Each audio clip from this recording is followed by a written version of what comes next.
नमस्कार। सुहाना सफर विद कल्पना में आप सभी का स्वागत है। आज की हमारी कहानी का नाम है ईर्ष्या, जिसके लेखक हैं मुंशी प्रेमचंद्र जी। तो चलिए कहानी शुरू करते हैं। प्रताप चंद्र ने विरजन के घर आना जाना विवाह के कुछ दिन पूर्व से ही त्याग दिया था। वह विवाह के किसी भी कार्य में सम्मिलित नहीं हुआ, यहाँ तक कि महफिल में भी ना गया। मलिन मुंह किए, मन लटकाए हुए अपने घर पर बैठा रहा। मुंशी संजीवन लाला, सुशीला, सुवामा सब विनती करके हार गए, पर उसने बारात की ओर दृष्टि न फेरी। अंत में मुंशी जी का मन टूट गया और फिर कुछ न बोले। यह दशा विवाह के होने तक थी। विवाह के पश्चात तो उसने इधर का मार्ग ही त्याग दिया। स्कूल जाता तो एक प्रकार उस ओर से निकल जाता, मानो आगे कोई बाघ बैठा हुआ है, या जैसे महाजन से कोई ऋणी मनुष्य आंख बचाकर निकल जाता है। विरजन की तो परछाई से ही भागता। यदि कभी उसे अपने घर में देख पाता तो भीतर पग न देता। माता समझाती, बेटा विरजन से बोलते चालत क्यों नहीं? क्यों उससे समन मोटा किए हुए हो? वह आकर घंटों रोती है कि मैंने क्या कर दिया जिससे वह रुष्ट हो गया है। देखो तुम और वह कितने दिनों तक एक संग रहे हो। तुम उससे कितना प्यार करते थे, अकस्मात तुमको क्या हो गया? यदि तुम ऐसे ही रूठे रहोगे तो बेचारी लड़की की जान पर बन जाएगी। सूखकर कांटा हो गई है। ईश्वर ही जानता है, मुझे उसे देखकर करुणा उत्पन्न होती है। तुम्हारी चर्चा के अलावा उसे कोई बात नहीं भाती। प्रताप आंखें खींचे हुए सब सुनता और चुपचाप सरक जाता। प्रताप अब भोला बालक नहीं था। उसके जीवन रूपी वृक्ष में यौवन रूपी कोपले फूट रही थी। उसने बहुत दिनों से, उसी समय से जब से उसने होश संभाला, विरजन के जीवन को अपने जीवन में शर्करा शीर की भांति मिला लिया। उस मनोहर और सुहावने स्वप्नों का इस कठोरता और निर्दयता से धूल में मिलाया जाना उसके कोमल हृदय को विदीर्ण करने के लिए काफी था।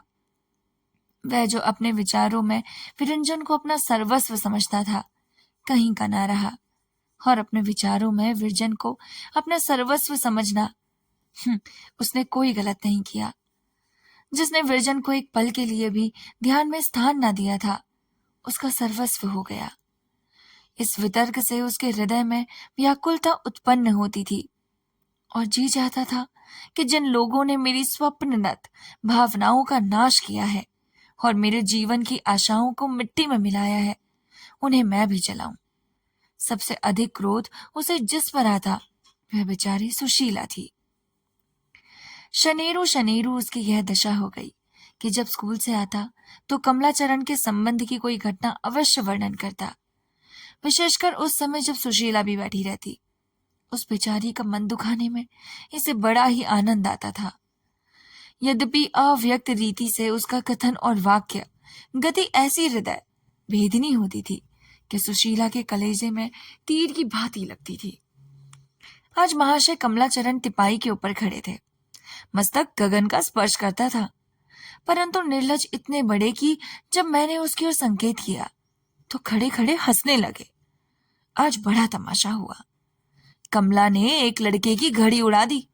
उसने मास्टर से शिकायत की। उसके समीप वे ही महाशय बैठे हुए थे। मास्टर ने खोज की तो आप ही फेटे की घड़ी मिली। फिर क्या था, बड़े मास्टर के यहाँ रिपोर्ट हुई। वह सुनते ही झल्ला गए और 3 दर्जन बेतें लगाई गई। सड़ासड़ सारा स्कूल यह कौतूहल देख रहा था। जब तक बेंतें पड़ी महाशय चिल्लाए किए, परंतु बाहर निकलते ही खिलखिलाने लगे और मूंछों पर ताव देने लगे। चाची, नहीं सुना? आज लड़कों ने ठीक स्कूल के फाटक पर कमलाचरण को पीटा है। मारते मारते बेसुध कर दिया। सुशीला ये बातें सुनती और सुन सुनकर कुड़ती। हाँ, प्रताप ऐसी कोई विरजन के सामने न करता। यदि वह घर में बैठी भी होती तो जब तक चली न जाती यह चर्चा न छेड़ता। वह चाहता था कि मेरी बात से इसे कुछ दुख ना हो। समय समय पर मुंशी संजीवन लाल ने भी कई बार प्रताप की कथाओं की पुष्टि की। कभी कमला हाट में बुलबुल लड़ाते मिल जाता, कभी गुंडों के संग सिगरेट पीते, पान चबाते, बेढंगेपन से घूमता हुआ दिखाई देता। मुंशी जी जब जमाता की यह दशा देखते तो घर आते ही स्त्री पर कोत निकालते। यह सब तुम्हारी ही करतूत है। तुम्ही ने कहा था घर वर दोनों अच्छे हैं, तुम्ही रीझी हुई थी। उन्हें उस क्षण यह विचार न होता कि दोषारोपण सुशील पर है। कम से कम मुझ पर इतना ही है। वह बेचारी तो घर में बंद रहती थी, उसे क्या ज्ञात था कि लड़का कैसा है। वह सामुद्रिक विद्या को थोड़ी ही पढ़ती थी। उसके माता पिता को सभ्य देखा, उनकी कुलीनता और वैभव पर सहमत हो गई। पर मुंशी ने तो अकर्मण्यता और आलस्य के कारण छानबीन न की। यद्यपि उन्हें अनेक प्रकार के अवसर प्राप्त थे और आलस्य के कारण छानबीन न करना उनकी गलती थी। मुंशी जी के अनगणित बांधव और भारतवर्ष में अब भी विद्यमान हैं, जो अपनी प्यारी कन्याओं को इस प्रकार नेत्र बंद करके कुएं में धकेल दिया करते हैं। सुशीला के लिए विरजन से प्रिय जगत में अन्य वस्तु न थी। विरजन उसका प्राण थी, विरजन उसका धर्म थी और विरजन ही उसका सत्य थी। वही उसकी प्राणाधार थी, वही उसके नैनों की ज्योति और हृदय का उत्साह थी। उसकी सर्वोच्च सांसारिकता अभिलाषा यही थी कि मेरी प्यारी विरजन अच्छे घर जाए, उसके सास ससुर देवी देवता हो, उसके पति शिष्टता की मूर्ति और श्री रामचंद्र की भांति सुशील हो, उस पर कष्ट की छाया भी ना पड़े। उसने मर मर कर बड़ी मिन्नतों से पुत्री पाई थी और उसकी इच्छा थी कि इन रसीले नैनों वाली अपनी भोली भाली बाला को अपने मरण पर्यंत आंखों से अदृश्य न होने दूंगी। अपने जमाता को भी यही बुलाकर अपने घर रखूंगी। जमाता मुझे माता कहेगा, मैं उसे लड़का समझूंगी। जिस हृदय में ऐसे मनोरथ हो, उस पर ऐसी दारुण और हृदय विदारिणी बातों का जो कुछ प्रभाव पड़ेगा वह प्रकट है। हाँ, हंत दीना सुशीला के सारे मनोरथ मिट्टी में मिल गए। उसकी सारी आशाओं पर ओस पड़ गई। क्या सोचती थी और क्या हो गया। अपने मन को बार बार समझाती थी कि अभी क्या है, जब कमला सयाना हो जाएगी तो सब बुराइयां स्वयं त्याग देना। पर एक निंदा का घाव भरने नहीं पाता था कि फिर कोई नवीन घटना सुनने में आ जाती। इसी प्रकार आघात पर आघात पड़ते गए। हाय, नहीं मालूम विरजन के भाग्य में क्या बंधा है। क्या यह गुण की मूर्ति, मेरे घर की दीप्ति, मेरे शरीर का प्राण इसी दुष्कृत मनुष्य के संग जीवन व्यतीत करेगी? क्या मेरी श्यामा इसी गिद्ध के पाले पड़ेगी? यह सोचकर सुशीला रोने लगती और घंटों रोती रहती। पहले विरजन को कभी कभी डांट डपट भी दिया करती थी, अब भूल कर भी कोई बात ना कहती। उसका मुंह देखते ही उसे याद आ जाता, एक क्षण के लिए भी उसके सामने से अदृश्य ना होने देगी। यदि जरा देर के लिए वह सुवामा के घर चली जाती तो स्वयं पहुंच जाती। उसे ऐसा प्रतीत होता मानो कोई उसे छीन कर ले भागता है। जिस प्रकार वाधिक की छुरी के तले अपने बछड़े को देखकर गाय का रोम रोम कांपने लगता है, उसी प्रकार विरजन के दुख का ध्यान करके सुशीला की आंखों में संसार सूना जाना पड़ता था। इन दिनों विरजन को पल भर के लिए नेत्रों से दूर करते वह उसे कष्ट और व्याकुलता होती जो चिड़िया को घोंसले से बच्चे के खो जाने पर होती थी। सुशीला एक तो यूं जीर्ण रोगिणी थी, उस पर भविष्य की असाध्य चिंता और जलन ने उसे और भी धुला डाला। निंदाओं ने कलेजा चली कर दिया। 6 मास भी बीतने न पाए थे कि क्षय रोग के चिन्ह दिखाई दिए। प्रथम तो कुछ दिनों तक साहस करके अपने दो रुख को छुपाती रही, लेकिन कब तक रोग बढ़ने लगा और वह शक्तिहीन हो गई। चारपाई से उठना कठिन हो गया। वैद्य और डॉक्टर औषधि करने लगे। विरजन और सुवामा दोनों दिन रात उसके पास बैठी रहती। विरजन एक पल के लिए उसकी दृष्टि से ओझलना होती। उसे अपने निकट न देखकर सुशीला बेसुध सी हो जाती और फूट फूट कर रोने लगती। मुंशी संजीवन लाल पहले तो धैर्य के साथ दवा करते रहे, पर जब देखा कि किसी बीमारी से कुछ लाभ नहीं हो रहा, किसी उपाय से कोई लाभ नहीं हो रहा, तो बीमारी की दिशा दिन निकृष्ट होती जाती है और अंत में उन्होंने भी निराश होकर उद्योग और साहस कम कर दिया। आज से कई साल पहले जब सुहामा बीमार पड़ी थी, तब सुशीला ने उसकी सेवा शुश्रूषा में पूर्ण विश्राम किया था। अब सुहामा बीमार पड़ी थी, अब सुशीला ने उसकी सेवा शुश्रूषा में पूर्ण विश्राम करा और भागिनी के धर्म का पालन किया। रुगन सेवा में अपने गृह कार्य को भूल सी गई। 2-2, 3-3 दिन तक प्रताप से बोलने की नौबत न आई। बहुधा वह बिना भोजन किए ही स्कूल चला जाता, लेकिन कभी कोई अप्रिय शब्द मुख से न निकालता। सुशीला की रुग्णावस्था में अब उसकी द्वेषा रगिन को बहुत कम कर दिया था। द्वेष की अग्नि द्वेषता की उन्नति और दुर्दशा के साथ साथ तीव्र और प्रज्वलित हो जाती है और उसी समय शांत होती है जब द्वेषता के जीवन का दीपक बुझ जाता है। जिस दिन वृषरानी को ज्ञात हो जाता है कि आज प्रताप बिना भोजन किए जा रहा है, उस दिन वह काम छोड़कर उसके घर दौड़ जाती है, भोजन के लिए आग्रह करती है, पर प्रताप उससे बात न करता, उसे रोता छोड़कर बाहर चला जाता। निसंदेह वह विरजन को पूर्ण तरु निर्दोष समझता था, परंतु एक ऐसे संबंध को जो वर्ष छरु मास में टूट जाने वाला हो, उससे पहले ही तोड़ देना चाहता था। एकांत में बैठकर वह अपने ही आप फूट फूट कर रोता, परंतु प्रेम के उद्वेग को अधिकार से बाहर न होने देता। एक दिन वह स्कूल से आकर अपने कमरे में बैठा हुआ था कि विरजन आई। उसके कपोल अश्रु से भीगे हुए थे, लंबी लंबी सिसकियां ले रही थी। उसके मुख पर इस समय कुछ ऐसी निराशा छाई हुई थी और उसकी दृष्टि कुछ ऐसी करुणोत्पादक थी कि प्रताप से रहा न गया। सजल नयन होकर बोला, क्यों विरजन, रो क्यों रही हो?